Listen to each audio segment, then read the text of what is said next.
Bienvenue dans cette nouvelle vidéo où nous allons voir comment customiser notre interface. Alors, on l'a déjà customisé un petit peu sur la vidéo précédente, mais ici on va le pousser un petit peu plus loin. Alors, je vais même y aller depuis le début. Je vais t'inviter déjà à ouvrir ta scène, la scène du coup 3D que je te propose, qui est en téléchargement normalement juste avant cette vidéo, donc télécharge-la bien. Même si sur cette vidéo, on va installer, mettre en place l'interface, il n'y a pas forcément besoin de la scène, mais je trouve que c'est bien afin de se rendre compte vraiment de la proportion de chacun de nos éléments. Donc, on va aller depuis le départ. Donc, on va aller déjà dans Redshift, on va aller chercher le Redshift Render Viewer, on va l'afficher et on va utiliser les trois petites lignes ici et on va mettre notre viewer ici, sur notre droite. Une fois que c'est fait, nos textures, on veut les prendre, les trois petites encoches, on va les mettre ici. Les matériaux vont être sur notre droite. On va décocher et supprimer cette barre qui est en bas, qu'on n'a pas besoin. Ensuite, nous allons nous rendre dans Redshift, dans les lights et les caméras. C'est ce qu'on va ajouter. Je vais t'inviter, une fois que tu es sur les lights, juste là, on va cliquer juste là-haut pour le désancrer, ok? Une fois que c'est fait, on va cliquer sur... Une fois que c'est fait, c'est très bien. On va aller plutôt dans Windows, Customisation. Et on va aller cliquer sur New Palette. Ça nous crée une nouvelle palette, ok? Et à l'intérieur, on va ajouter différents icônes. Alors on peut pas, c'est vrai qu'on peut pas cliquer et glisser directement. Du coup, on va aller dans Windows, Customisation. Ensuite, nous allons aller dans Command Manager. Et on va aller chercher les différentes lights. Ici, les lights les plus importantes, ça va être les spotlights. Juste là. Du coup, on peut cliquer et les glisser à rajouter la palette. Ensuite, nous avons le dome light qui est extrêmement important aussi, qu'on utilise constamment. Du coup, on va le rajouter juste là. Ok. Ensuite, nous avons l'area light.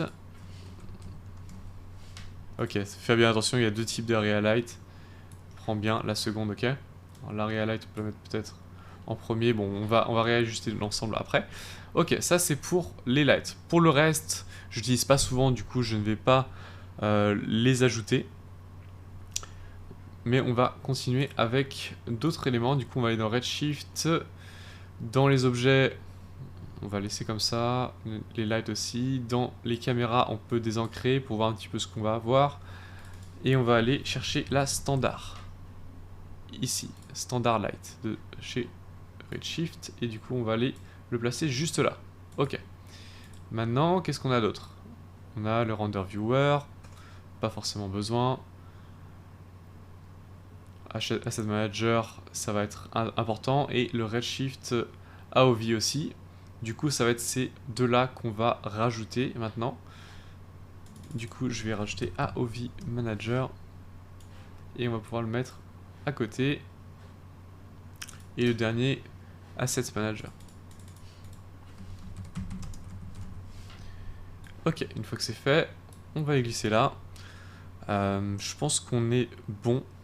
Ok, maintenant on peut fermer cette fenêtre. On peut se rendre maintenant peut-être dans Windows, Customisation et Customize Palette.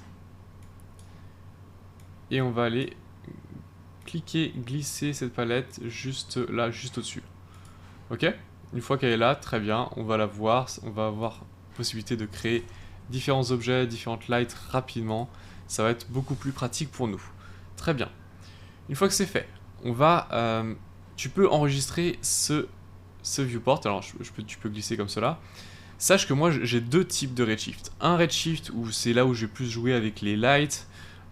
Du coup, ça va être cette interface. Et un Redshift où ça va être plus pour le texturing. Étant donné que ici, par exemple, je vais créer un nouveau matériau. Redshift Material Standard. Quand tu vas ouvrir, tu vas avoir cette fenêtre flottante. Et ça va pas être forcément pratique pour texturer. Du coup, on va... Alors ici, si tu veux sauvegarder cette interface qui est bien pour le lighting, ce que je te recommande, c'est déjà enregistrer celui-là. Du coup, on va aller Windows, Customisation, Save Layout As. Et on va créer, tu peux renommer ça Redshift. Redshift Tuto pour moi. Ok? On va cliquer sur sauvegarder. Ensuite, on va créer un nouveau layout qui est celui-là. Ce même layout que moi, étant donné que ça va être beaucoup plus simple pour texturer, tu auras tout texturé ici, ça va être beaucoup plus rapide et on va accorder moins d'importance sur du coup le viewport, ok? Du coup, comment ça va se passer? On va aller, du coup, on retourne sur Redshift Tuto. Donc, on va aller prendre cette fenêtre, on va la placer sur notre droite. Nous allons créer Redshift Material Standard pour créer ce nouveau Redshift Material. On va double-cliquer dessus. Ça nous ouvre cette fenêtre. Cette fenêtre, nous allons la mettre ici sur notre gauche de viewport. Nous allons prendre cette fenêtre, nous allons la rétrécir un maximum pour que vraiment on focus sur notre Picture Viewer. Une fois que c'est fait, on va aller chercher ici les attributs. Étant donné que ici, quand tu vas créer une nouvelle texture, tu as tous les attributs qui s'affichent sur notre droite. Du coup, il va falloir les ajouter quelque part. Du coup, on va choper les attributs juste là. Alors même là, les trois lignes, on va les mettre juste là. Comme ça, on a directement accès à tous les réglages sur, du coup, juste là, juste à cet endroit. Et donc maintenant, on peut réajuster un petit peu toutes nos fenêtres de manière la plus judicieuse possible pour qu'on ait quand même assez d'espace, ok? Ok, je trouve que cette fenêtre fonctionne bien. Maintenant, ce qu'on peut faire, on peut aller dans Windows, Customisation et Save Layout as Redshift Tuto Texture. Texturing, même. Ok? Et on sauvegarde. Et maintenant, on a notre nouvelle interface spécialement pour le texturing. Voilà, ça va être important de faire ces différentes étapes avant de passer à la suite, histoire qu'on ait tous les deux le même interface de Redshift. Voilà, on se retrouve maintenant pour la vidéo suivante où nous allons commencer à lighter notre scène.